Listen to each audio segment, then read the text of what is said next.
Are you struggling in life, at school, or in your job? Do you often feel like you're behind everyone else? Do you want to change yourself but don't know where to start? Then listen closely to this story, because the answers might be right here. In a bustling modern city filled with car horns and towering buildings, there lived a boy named Jackson. He attended a small middle school hidden among the busy streets.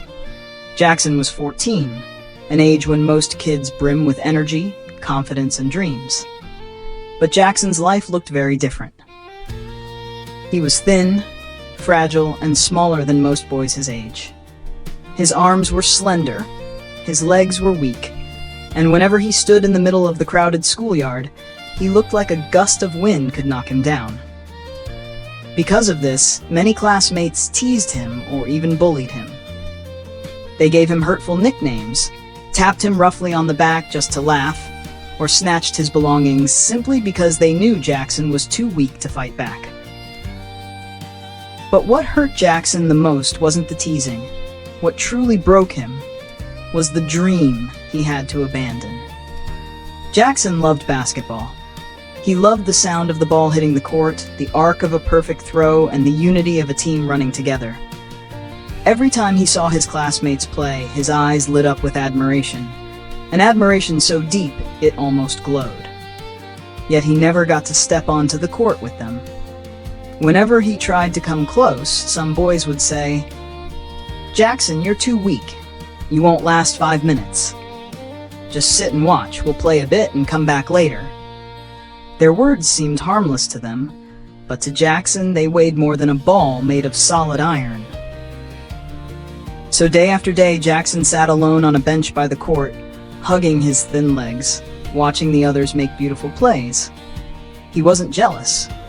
He was simply sad and full of longing. Longing so deep that some nights, Jackson fell asleep hugging his old basketball, imagining what it would feel like to play for real one day. But each morning, reality pulled him back down. The bullying made him quieter, more withdrawn. He rarely spoke, rarely looked people in the eye. He was afraid of what others thought, afraid he was indeed too weak. Teachers noticed his sadness, but Jackson always said, "I'm fine, really." But he wasn't fine. A part of his heart was slowly closing. One afternoon, after PE class had ended and the students were leaving the court, Jackson lingered behind. The sound of basketballs bouncing had faded and laughter drifted toward the hallway. Jackson stood under the shade of a tree, clutching his notebook tightly. Gathering every ounce of courage he had built up for weeks, he approached his PE teacher, Mr. Lucat. His voice trembled. "Mr. Lucat, could I talk to you for a moment?" The teacher turned, his eyes gentle. "Of course, Jackson, what's on your mind?" And then, like a dam finally breaking, Jackson poured his heart out. He told the teacher how he was bullied, how badly he wanted to play basketball, how it hurt every time he watched others run freely while he felt trapped inside his weak body. Tears fell onto his worn-out shoes. Mr. Lucat listened without interrupting. When Jackson finished, the teacher placed a warm hand on his shoulder, so warm it almost made Jackson cry harder. With a kind smile, he said, "Jackson, did you know I used to be just like you?" Jackson looked up in disbelief. Mr. Lucat explained that when he was young, he too was weak, shy, and excluded. He too sat on the sidelines watching others play. But his father, an extraordinary man, taught him something that changed everything. He didn't tell him to become strong overnight. He didn't force harsh training on him. Instead, he said, "Son, just try to be 0.01% better than yesterday. Just 0.01%. It sounded insignificant, but that tiny daily effort transformed his life. Then the teacher looked straight into Jackson's eyes.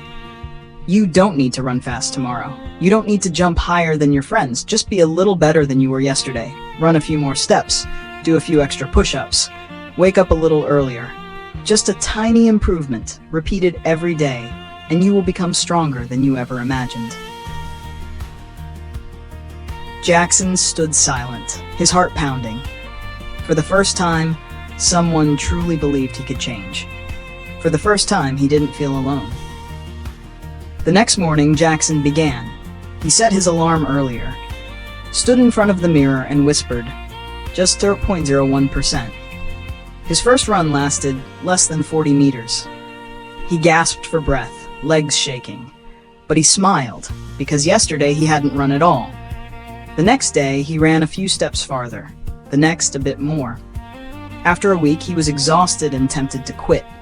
But every time he thought of Mr. Lukett's words, he pushed forward just a little. He started doing push-ups. At first, only 2, then 3, then 5. Still not much, but always more than the day before. After a month, he felt different. His body was stronger, his steps were lighter, his eyes shone brighter. He no longer sat alone watching others play. He began practicing shooting hoops after class. His first shots flew wildly off target, but slowly, day by day, they improved. 5 years later, the fragile boy everyone once ignored had become a well-known basketball athlete. Strong, confident, admired by fans, loved by teammates, and praised by the media. Jackson's body was powerful, his mind was resilient, and his eyes, once filled with sadness, now burned with unshakable fire. Yet even standing on the stage of success, Jackson never forgot the moment when Mr. Luckett placed a hand on his shoulder and said, just 0.01%.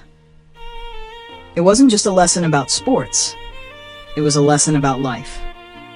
The message of the story. If you're struggling, if you feel behind others, if you want to change but don't know where to begin, remember Jackson's lesson. You only need to be 0.01% better than yesterday. Just a tiny bit, but keep doing it every day. One day, you'll look back and be amazed at how far you've come. If this story touched your heart, please share it to inspire others too. Thank you for listening to this emotional journey.